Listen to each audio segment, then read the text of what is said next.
L'esprit Barbarian, c'est en fait l'esprit,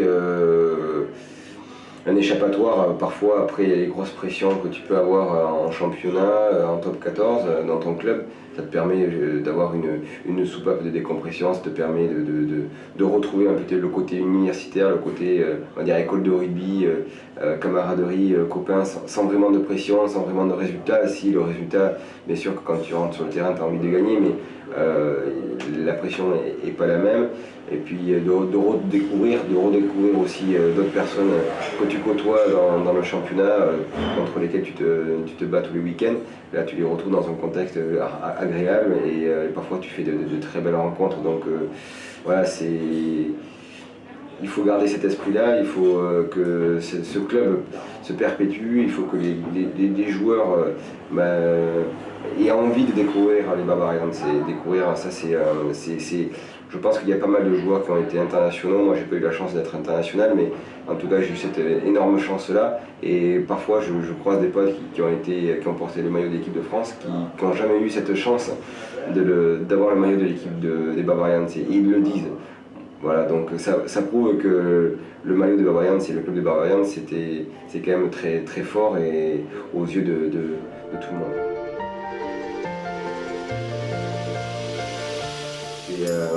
C'est un point final à ma carrière et aussi c'est la boucle qui se boucle complètement parce que j'avais commencé ma première tournée avec les Barbarians en 99 en Argentine.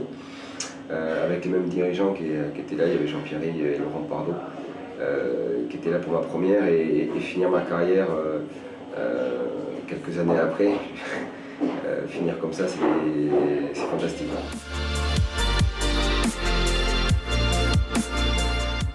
Meilleur souvenir, la première tournée et ça parce que c'est le côté première mais c'est à la fois bon souvenir, il y a un cauchemar, quoi, un mauvais souvenir, c'est un match en 2000 contre les All Blacks à Lens, où c'était mon grand-père qui me remettait le maillot des Barbarians alors que j'étais le président actuellement.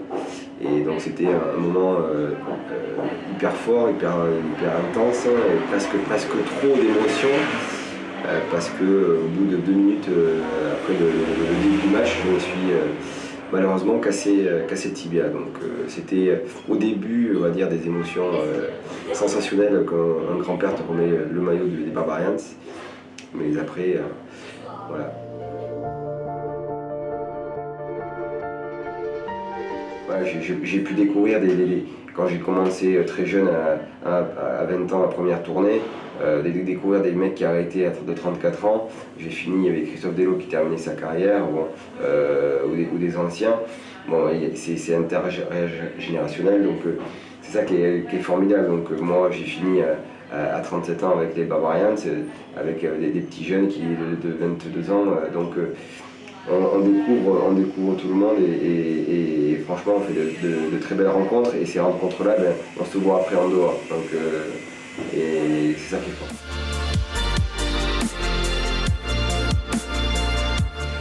C'est compliqué de te donner un détail, oui. Je vais te dire la dernière que j'ai en tête, là, concrètement, c'est Lolo Pardo pour la tournée en Argentine en 2015, en juin, où Jean-Pierre Rive a eu du mal à arriver à cause de ses problèmes d'avion. Et Lolo Pardo nous a sorti une belle tenue avec la perruque de Jean-Pierre Rive, une tenue blanche et une valise où il y avait marqué Jean-Pierre Rive parce que tous les jours on attendait Jean-Pierre. Et on était en terrasse d'un restaurant et qui on voit arriver, notre Jean-Pierre Rive national qui était en fait Lolo Pardo qui nous a appelé Jean-Pierre Rive Fantomas parce que pendant quelques jours on le cherchait. Donc voilà, donc ça fait partie de la vie des Babas, des dirigeants et des gens qui nous entourent et qui eux passent aussi de très bons moments à côté de nous. Mais je peux vous dire que Lolo Pardo fait partie de ces gens-là avec Denis durant la tournée qui on a passé de grands moments.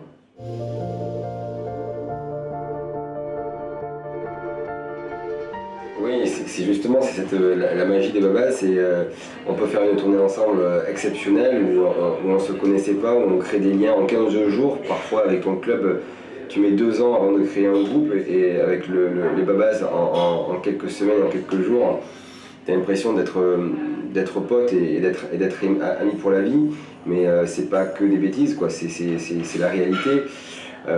Quand le championnat reprend, on se retrouve avant le match sur le terrain, avant le combat, et tu te racontes les anecdotes avec quelques semaines auparavant, et tu es très heureux de te retrouver. Donc ça crée vraiment des liens très très forts entre les joueurs, et ça se ressent après dans la vie du joueur. Et parfois on peut détester un joueur, et parfois il y a des joueurs qui se mettent vraiment, qui se tapent dessus, quoi, qui se supportent pas, et puis ils font une tournée ensemble, ils se découvrent, ils se dévoilent, et il y a plein d'histoires comme ça qui ont fait que grâce aux Babas, voilà, c'est un groupe, et c'est une histoire humaine qui est exceptionnelle, quoi.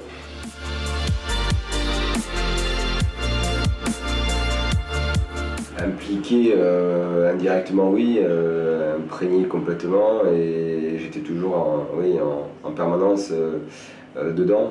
Mon grand-père, effectivement, en étant le président, j'entendais énormément parler de ce club, et je côtoyais certains joueurs, je voyais souvent les maillots traîner chez mon grand-père. Donc effectivement, j'ai toujours connu les Bavarians.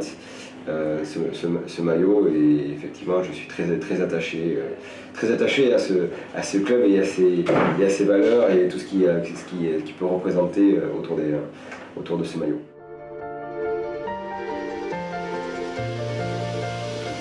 C'est délicat, c'est compliqué, effectivement c'est toujours difficile de perdre une personne que l'on aime et que l'on apprécie, que l'on a côtoyé. C'est grâce à lui si les Bavarians sont devenus célèbres dans le monde entier, parce que grâce à lui on nous a fait voyager à travers le monde, et effectivement c'est pour ça aussi qu'il faut continuer et faire perdurer cet esprit et ce club-là, et il faut pas lâcher, parce que Serge nous a quittés. Au contraire, je pense que tous les gens qui étaient à côté de lui seront encore présents, encore plus présents pour que cette histoire et cette belle aventure continuent.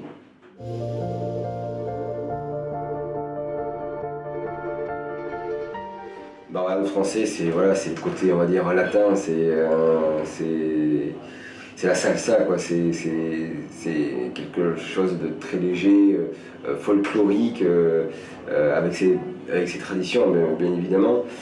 Et le Bavarian britannique, c'est très protocolaire, c'est un peu plus à l'anglaise, quoi, très, très smart. Mais nous, c'est chic aussi, hein. Gentleman chic, mais qui se prend pas trop au sérieux.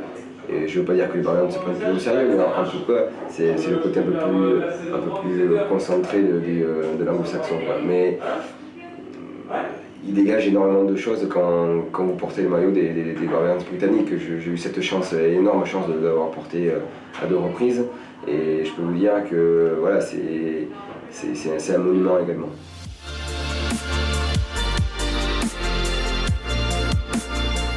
Arrêter du jour au lendemain alors que vous vous entraînez tous les jours avec des plannings vraiment denses, avec des déplacements le week-end et des matchs le week-end.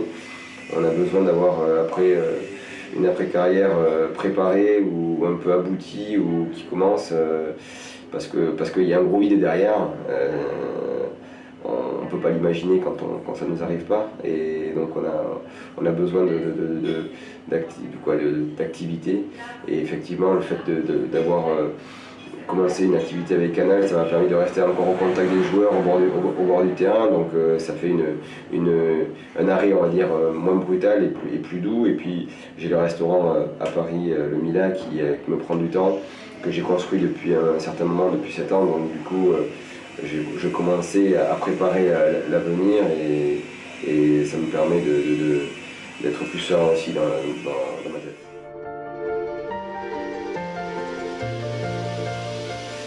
Écoutez, continuer à faire vivre les Babas, que ce soit les anciens, continuer à nous donner cette flamme-là, à nous faire rêver, parce que à chaque fois qu'on voit les anciens, ils nous font rêver. Je pense qu'on leur rend bien aussi. Ils apprécient notre présence, notre jeunesse et notre folie aussi. Et je pense que ce mix de personnages permettra à ce que les variances continuent. Mais en tout cas, il faut rien lâcher. Il faut garder cet esprit parce que c'est vraiment l'esprit du rugby.